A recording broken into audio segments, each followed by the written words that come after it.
E começando aqui mais um vídeo de comentários para falar um pouco sobre o que se esperar do mangá da nova geração e também sobre algumas questões um tanto polêmicas em volta disso. Este vídeo se trata de uma versão melhorada de um vídeo semelhante que eu fiz no meu canal antigo. Eu vou começar pela parte do chororô chato de taxar o novo mangá de Naruto GT entre aspas. Eu não sei qual é o critério que as pessoas usam para fazer este tipo de comparação absurda. Eu só posso imaginar que as pessoas que fazem esta comparação ou têm um nível muito questionável de conhecimento do assunto ou estão simplesmente sendo tendenciosas. Em primeiro lugar, isso aqui se trata de um mangá, um material oficial da Shueisha, desenhado por Mikio Ikemoto, que trabalhou por mais de 10 anos como assistente do Kishi, com um roteiro escrito por Ukyo Kodashi, o mesmo autor da light novel Gara Hiden, que foi a melhor light novel da série Hiden, e que também ajudou o Kishi com o roteiro do filme do Boruto.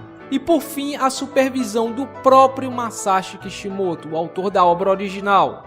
Inclusive eu vou deixar uma dica aqui para vocês, tentem procurar por outros trabalhos do Kodashi. Ele é um autor muito competente e está num nível muito acima do que normalmente nós vemos nos autores de mangás da Shonen Jump. Apesar do trabalho dele ser mais focado em light novels, o que obviamente terá um enredo mais bem trabalhado e mais sólido se comparado com o mangá. E entre seus trabalhos nós temos light novels baseadas em Code Geass, baseadas em Gundam, baseadas em Macross e entre outros. Então já podemos ver que o cara está em um bom nível. Não é qualquer um que consegue escrever uma história para Code Geass ou então para Macross. Bom, resumindo, o que nós temos aqui é o melhor método de se fazer um mangá e o mais custo-benefício, onde se tem um mangá com publicação mensal, o que significa mais tempo de produção, mais tempo para refinar o traço, mais tempo para revisar a história e ter novas ideias. Aqui nós teremos uma equipe bem menos estressada que não vai ficar tentando correr contra o tempo para cumprir os prazos curtíssimos de uma publicação semanal. Além de que aqui nós teremos um ilustrador solo que por sua vez não vai precisar dividir o seu tempo entre os desenhos e a criação da história, ao mesmo tempo que também nós teremos um roteirista solo, experiente, que não vai precisar dividir o seu tempo entre os desenhos e entre a criação da história. E por fim a supervisão do autor da obra original, que agora está descansado, e o maior trabalho que ele terá no projeto é ler o roteiro e modificar no que for necessário, para que a história seja fiel à obra original como se ele mesmo estivesse fazendo. Até mesmo introduzindo novas ideias que ele pode ter em seu tempo livre com liberdade, sem a pressão de uma serialização semanal. Eu vou ser sincero com vocês, eu nunca imaginaria que eles iriam usar um método tão espetacular como esse, que inclusive é inédito entre os mangás da Shonen Jump, ou pelo menos eu não me lembro de nenhum mangá que tenha tido uma continuação feita dessa forma, pelo menos na Shonen Jump. Inclusive, o grupo de mangakas Clamp já utiliza um método muito parecido há vários anos e com ótimos resultados. Os mangás da Clamp estão entre os melhores de toda a indústria, tanto em enredo quanto em traço. Lembrem-se que já foi confirmado que esse mangá é aceito oficialmente pelo Kishi como parte da história de Naruto, e o próprio Kishi considera como algo tão importante quanto o seu novo mangá. Ele está completamente envolvido de corpo e alma neste novo projeto. Então a polêmica sobre se este novo mangá pode ser considerado canônico ou não acaba aqui. Ele é canônico. E caso vocês tenham qualquer dúvida, o link para a Shonen Jump Podcast, onde isso é dito, estará na descrição do vídeo. Então, resumindo toda a questão, essa comparação não faz mínimo sentido, desde o momento em que isso aqui não é uma continuação em anime e feita por algum estúdio de animação metido a besta em continuar a história de forma independente, com um filler qualquer e sem participação do autor. Inclusive, eu devo dizer uma coisa aqui para vocês. 15 anos de leitura de mangá, eu comecei a ler mangás em 2001, me ensinaram o seguinte: só quem caga em tentar fazer uma continuação ou adaptação de uma obra é o estúdio de animação. Spin-offs e continuações de mangás feitos por outros mangakas normalmente costumam ser tão bons quanto o mangá original ou até melhores. Eles sempre têm um cuidado de fazer uma obra que respeita a obra original. E por isso que mesmo que o Kishi não estivesse envolvido em absolutamente nada com este novo mangá, eu ainda estaria esperando algo positivo. Também tem outra coisa que está deixando as pessoas um tanto incomodadas, que é o traço do tal do Ikemoto. Obviamente todos devem ter tido um certo choque à primeira vista. O traço dele é bem diferente, infelizmente ele cometeu algumas gafes ali. O Boruto meio zarolho, uma coisinha torta aqui, outra ali nessa imagem promocional. Porém, eu acho que as pessoas estão exagerando demais com o pobre rapaz que está começando agora. Nem o próprio Kishi tinha um traço tão bom assim no começo. Eu vou mostrar para vocês algumas ilustrações que ele fez para Naruto no aniversário de 6 e 10 anos da franquia. As imagens completas estarão na descrição do vídeo. E como vocês podem ver nesta imagem que eu estou colocando aqui, que é de um dos trabalhos mais recentes dele, o traço dele não é tão ruim, apenas um tanto diferente, e até um traço que lembra um pouco mais o traço do Kishimoto do que os traços que ele fez em desenhos mais antigos, como vocês podem ver aí na descrição do vídeo. Nos mais antigos, o traço dele me lembra um pouco os mangás dos anos 80, como Jojo e Hokuto no Ken. Eu acho que com o tempo o traço dele vai ter um certo equilíbrio e os próprios leitores vão acabar se acostumando com o novo traço. Bom, e o que esperar desse mangá inicialmente? Primeiro, que certamente ele não será uma serialização muito longa, por mais que eu gostaria que fosse. O mesmo método que pode nos proporcionar um mangá de qualidade com todo o clima que Naruto possui, que os verdadeiros fãs tanto gostam, ao mesmo tempo também não é algo que se sustenta durante muito tempo. Geralmente mangás feitos em equipe não duram tanto tempo quanto os mangás mainstream da Shonen Jump. E por isso, sendo otimista, eu daria cerca de 8 a 15 volumes, o que daria uma boa quantidade de arcos e uns bons anos se tratando de um mangá mensal, sem contar o número de páginas que pode definir quantos volumes ele terá durante o ano, que eu acredito que serão cerca de 20 páginas por capítulo, levando em conta que ele está sendo publicado na Shonen Jump e não numa revista de mangás mensais. É claro que eu espero que ele tenha mais páginas, porém eu estou sendo realista. O máximo que eu espero são 33 páginas por capítulo, sendo muito, mas muito otimista. Outro ponto interessante é como é que esse mangá vai começar, de onde ele vai começar. Bom, em primeiro lugar, eu não acho que ele vai começar de onde o filme do Boruto parou. Certamente ele vai começar logo após o Gaiden, com a graduação da nova geração, e com um ou mais arcos de introdução ao novo mundo, assim como nós tivemos o arco do País das Ondas na obra original. Inclusive, eu acho que seria muito bom que tivéssemos mais arcos nesse estilo, até para introduzir melhor os outros personagens da nova geração antes de um exame de Chunin propriamente dito. Eu acho que os acontecimentos do filme do Boruto serão recriados no mangá mais cedo ou mais tarde, mas talvez de forma diferente, com mais detalhes e acontecimentos completamente diferentes. Certamente terá um pessoal babaca reclamando que "ai meu Deus, é a mesma coisa que nós vimos no filme, isso é sem necessidade", exatamente como está acontecendo com o Dragon Ball Super, né? Porém, meus amigos, Naruto é um mangá com um enredo um pouco mais vasto, mais sólido, etc.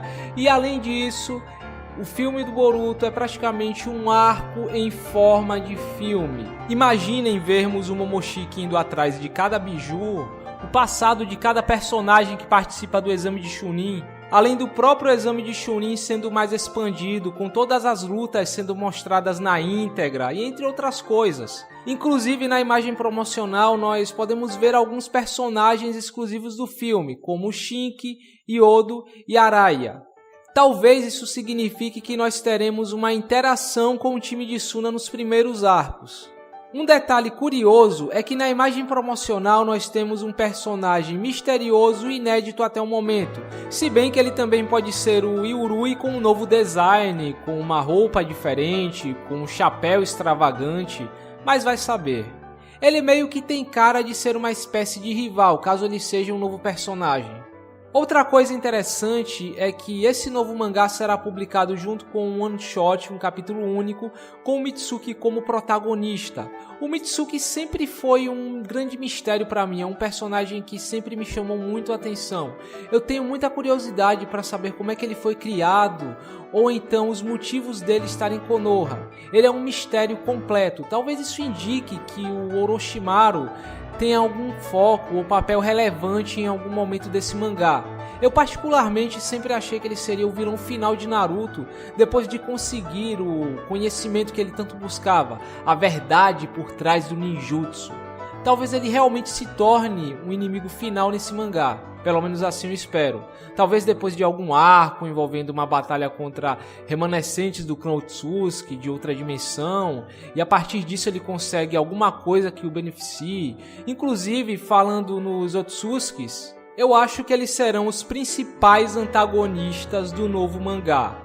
Certamente terão aqueles que, talvez por uma questão de falta de noção ou ignorância, vão dizer coisas como: ai meu Deus, os Otsutsuki já deram o que tinham que dar, já apareceram nos filmes, isso e aquilo, não gosto deles, ai ai ai ui ui.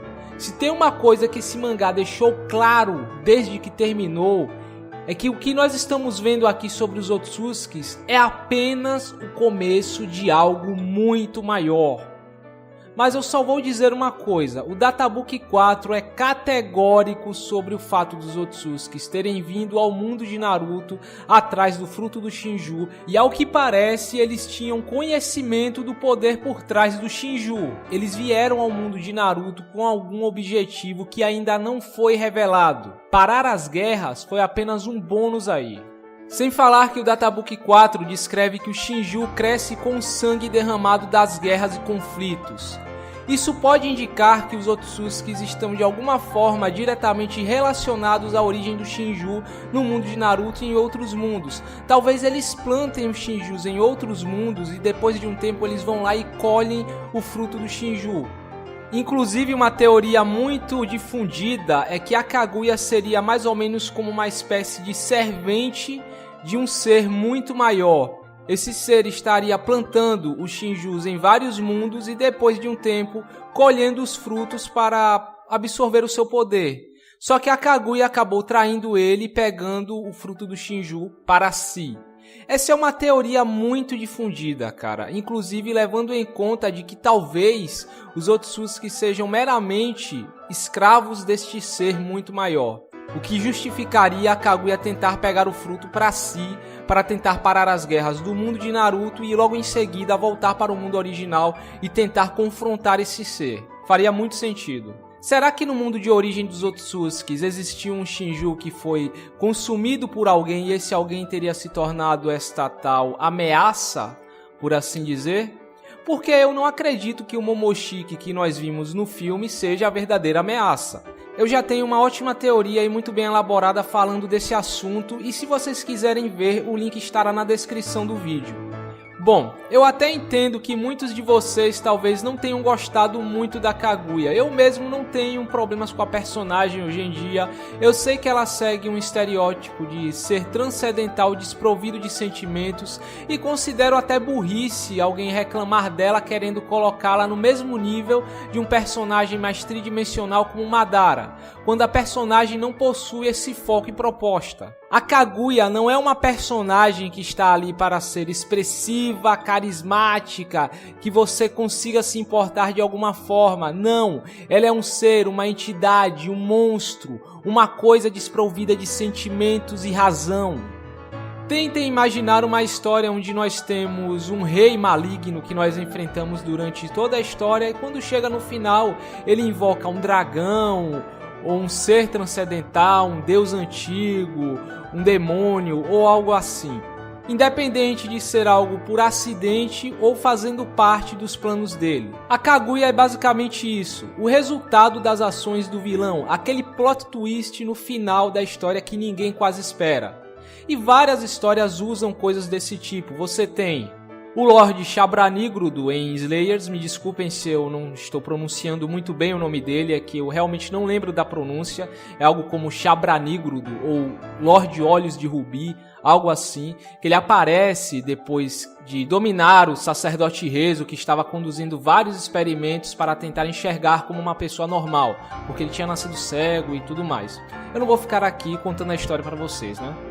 Outro exemplo que nós temos é no jogo Asura's Wrath, que certamente muitos aqui devem conhecer porque também é um jogo produzido pela CyberConnect. E o último boss desse jogo é um ser chamado Chakravarti. Infelizmente eu não sei se essa é a pronúncia real do nome dele, mas é por aí. Que assim como a Kaguya e o Lord Chabranigrudo, também foi um plot twist inesperado no final. E esses, meus amigos, são só 2 exemplos de milhares que eu poderia dar que existem na cultura pop. Enquanto vocês continuarem assistindo animes, lendo mangás, HQs, vendo seriados, etc., vocês sempre verão situações semelhantes. Inclusive, muitos de vocês que provavelmente reclamaram da Kaguya já viram situações semelhantes em outras mídias e não reclamaram. Pessoalmente, o único problema que eu tenho com a Kaguya é o momento onde ela foi introduzida, mas eu irei falar mais disso quando chegarmos nesse momento no anime e eu fizer a revisão. Bom, o que eu quero dizer sem tentar enrolar mais do que eu já enrolei é que independente do que vocês achem da Kaguya, ela é uma personagem que veio abrindo uma nova linha de acontecimentos e trazendo novas possibilidades ao enredo de Naruto. Os Otsutskis e tudo que gira em torno deles são o maior mistério que nós já tivemos em Naruto até hoje. Claro que eu espero outras subtramas envolvendo Uzumakis, Jashinistas, simpatizantes dos ideais do Madara, como nós vimos nas light novels, e entre outras coisas. Porém, como tudo em Naruto, tudo o que acontecer nessa história irá se ligar de alguma forma. E isso, ao meu ver, irá levar aos Otsutskis mais cedo ou mais tarde. Será que vocês nunca se perguntaram o motivo do Shinigami ter uma fisionomia semelhante aos Otsutskis? Será que os Uzumakis têm algum tipo de ligação aos Otsutskis bem maior além da sua própria descendência? Será que as almas de seus antepassados Otsutskis estão seladas naquelas misteriosas máscaras? Ou então a possibilidade do Deus Jashin ser um Otsutsuki? Talvez o próprio inimigo da Kaguya? Bom, e agora encerrando o vídeo, eu deixo um conselho para vocês. Preparem os seus corações e tenham a mente aberta, pois o mundo mudou, está mais sci-fi, não será incomum nós vermos coisas como robôs ou tecnologia high-tech. O protagonista, Boruto, é o extremo oposto do Naruto. E diferente do que muitos estavam achando, o Boruto ele não será um Naruto 2.0, pelo menos pelo que o filme mostra, né? Ele se provou um personagem bem único, apesar de ainda ter certos traços do Naruto. Só que no caso do Boruto, ele parece que vai mais pro lado de protagonistas como o Ed, de FMA, ou então o Joseph Joestar, de JoJo, da parte 2 de JoJo. É um protagonista que ainda mantém aquele estereótipo de protagonista de Shonen, mas ao mesmo tempo ele tem um lado um tanto malicioso e que ganha as lutas através de subterfúgio e estratégias inteligentes. Outra coisa que deve ser esclarecida aqui é que o Boruto não é tão forte assim quanto algumas pessoas achavam. Quando o filme estava para sair, muita gente reclamou que ai meu Deus, o Boruto tá muito forte, como assim? O Naruto teve que treinar isso e aquilo para chegar no nível que está e ai. Só que apesar do Boruto ter um repertório de técnicas maior do que o Naruto e que o Sasuke na mesma idade, ele não está mais forte que o Naruto e que o Sasuke. Ele não tem Kyuubi, ele não tem Sharingan, ele não tem ninjutsu elemental de ranking alto e ele não consegue fazer milhares de clones. E mesmo que ele fosse tão forte assim no começo, estaria completamente de acordo com o que o mangá propõe. Lembrem-se de uma frase que o Kakashi falou no primeiro arco desse mangá. Neste mundo existem crianças mais novas do que você, no caso ele estava falando para o Naruto, e mais fortes do que eu. E nós vimos isso durante todo o decorrer desse mangá. Personagens como Itachi, personagens como o próprio Kakashi, o Killer Bee e entre outros. Prodígios muito mais habilidosos que o próprio Boruto atualmente e muito mais novos do que ele. O pessoal tem que parar de ser babaca, isso sim, e levar uma coisa em consideração. Em toda a continuação, o protagonista vai começar em um nível um pouco acima do protagonista anterior. Isso é regra, porque o mangaka não vai ficar repetindo a mesma coisa que ele fez na série anterior ou no arco anterior com um novo personagem. Sem falar que a continuação normalmente é muito menor que a obra original. Ele não vai ter tempo de desenvolver o personagem da mesma forma que ele fez na série principal. Então o protagonista quase sempre ou é um prodígio, ou começou com bases melhores, ou tem algum poder oculto, ou alguma vantagem qualquer sobre o protagonista anterior, que já faz com que ele comece em um nível acima. E com o Boruto não será diferente. Ele pode até não estar ainda no nível do Naruto e do Sasuke na mesma idade, mas ele vai superá-los em algum momento. E em algum momento ele vai superar até mesmo eles adultos, mas aí eu acho que terá um time skip e tudo mais. A questão aqui não é nem se o Boruto vai ou não superar o Naruto ou o Sasuke. A questão é quando e como. Certamente ele vai despertar algum poder oculto ou alguma coisa que ele tem das bijus, alguma essência das bijus está com ele, já que ele é filho do Naruto. Ou então ele vai despertar algum doujutsu ou receber um poder de alguém, alguma coisa do tipo. Mas em algum momento ele vai superá-los. E fazendo um último adendo aqui, outra coisa que eu espero e que eu sei que a maioria não vai concordar é a morte da antiga geração. Sim, do Naruto e do Sasuke principalmente. Porque se tem uma coisa que Naruto sempre teve, foi a quebra dos laços e a construção de novos laços. E a nova geração nunca passou pelas mesmas dificuldades que a geração do Naruto teve que passar.